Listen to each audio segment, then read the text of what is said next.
बिस्मिल्लाहिर्रहमानिर्रहीम नहमदुहु व नसल्ली अला रसूलिल करीम अम्मा बाद। बैंक इस्लामी के दीन कनेक्ट प्रोग्राम के तहत माली मामलात के शरई अहकाम के सिलसिले की एक वीडियो लेकर आपके सामने हाजिर हैं। आज का हमारा मौजू है करेंसी की तिजारत।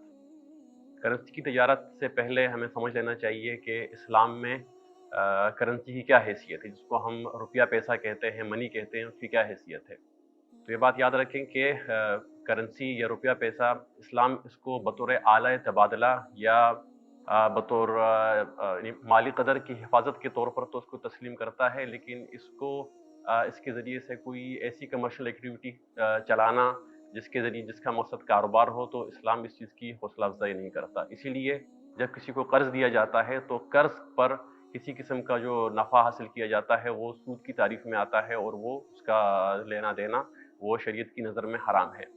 लेकिन अब चूँकि हमारे यहाँ करेंसी की तिजारत की मुख्तलिफ सूरतें राइज हैं, जहाँ पर बाज़ औक़ात हमें करेंसी की तिजारत की ज़रूरत पेश आती है। आप किसी दूसरे मुल्क जा रहे हैं तो वहाँ आपको उस मुल्क की करेंसी की ज़रूरत है, और एक मुल्क में रहते हुए भी आपको अपने अपने नोट खुले करवाने पड़ते हैं, तो उसकी भी ज़रूरत है। तो इस सिलसिले में शरीयत ने कुछ खुसूसी अहकामात दिए हैं जिनकी रियायत करना ज़रूरी है।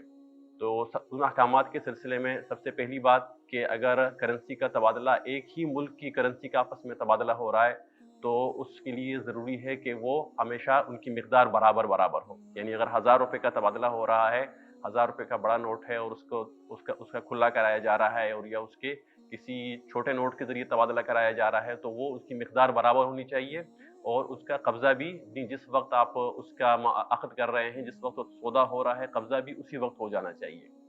और इसमें किसी किस्म का जो इजाफा होगा वो सूद की तारीफ में आएगा। और अगर मुख्तलिफ करेंसियों का आपस में तबादला किया जा रहा है, मिसाल के तौर पर पाकिस्तानी करेंसी देकर डॉलर लिए जा रहे हैं या येन लिया जा रहा है, या कोई किसी और मुल्क की करेंसी खरीदी जा रही है, तो उसमें कुछ मजीद शरिया अहकामात हैं जिनका लिहाज करना ज़रूरी है। उनमें एक तो ये है कि चूँकि अलग अलग करेंसी है, तो यहाँ पर उनकी मिकदार का यानी कि सेम होना और यकसा होना ज़रूरी नहीं है। यानी पाकिस्तानी करेंसी के बदले में यकीनन मुख्तलिफ मिकदार के जो डॉलर हैं या दीगर मुल्क की करेंसी है वो आएगी। लेकिन यहाँ पर शरीयत ने कुछ मजीद अहकाम दिए हैं, जिनमें से एक ये है कि कम अज़ कम जिस वक्त अक़्द हो रहा है, जिस वक्त सौदा हो रहा है, उसमें किसी एक करेंसी के ऊपर कब्ज़ा होना ज़रूरी है। ऐसा नहीं हो सकता कि दोनों की दोनों करेंसियाँ वो उधार हों, कि मैं मसलन यानी कि सौदा आज हो और मैं कहूँ कि मैं आपको डॉलर भी 1 महीने बाद दूँगा और आप मुझे उसके पाकिस्तानी रुपए भी 1 महीने के बाद देंगे, तो इस तरह मामला करना दुरुस्त नहीं है। और जब ये सौदा नकद हो, और अगर नकद नहीं कर रहे हैं, उधार का कोई सौदा कर रहे हैं, तो वहाँ पर जिस वक्त अगली करेंसी को हवाला किया जाएगा, तो उसका जो रेट हो वो मार्केट रेट के मुताबिक हो।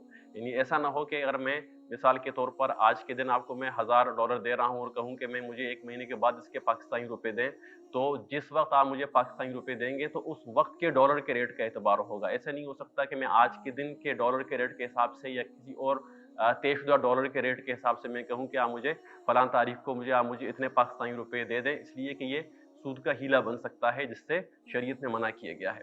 और आखिरी बात यह है कि करेंसी की तिजारत के सिलसिले में हुकूमत ने कुछ कवानीन वगैरह वज़ा किए हैं, तो उन कवानीन का भी लिहाज रखना, उनकी पाबंदी करना, उनकी पासदारी करना, वो भी शरन ज़रूरी है। तो ये कुछ बुनियादी अहकामात हैं। दुआ करें कि अल्लाह ताला हमें दीन को समझ कर उस पे अमल करने की तौफ़ीक़ अता फ़रमाए। इंशाअल्लाह आइंदा किसी और मौज़ू के साथ आपकी खिदमत में फिर हाज़िर होंगे। तब तक के लिए अल्लाह हाफ़िज़।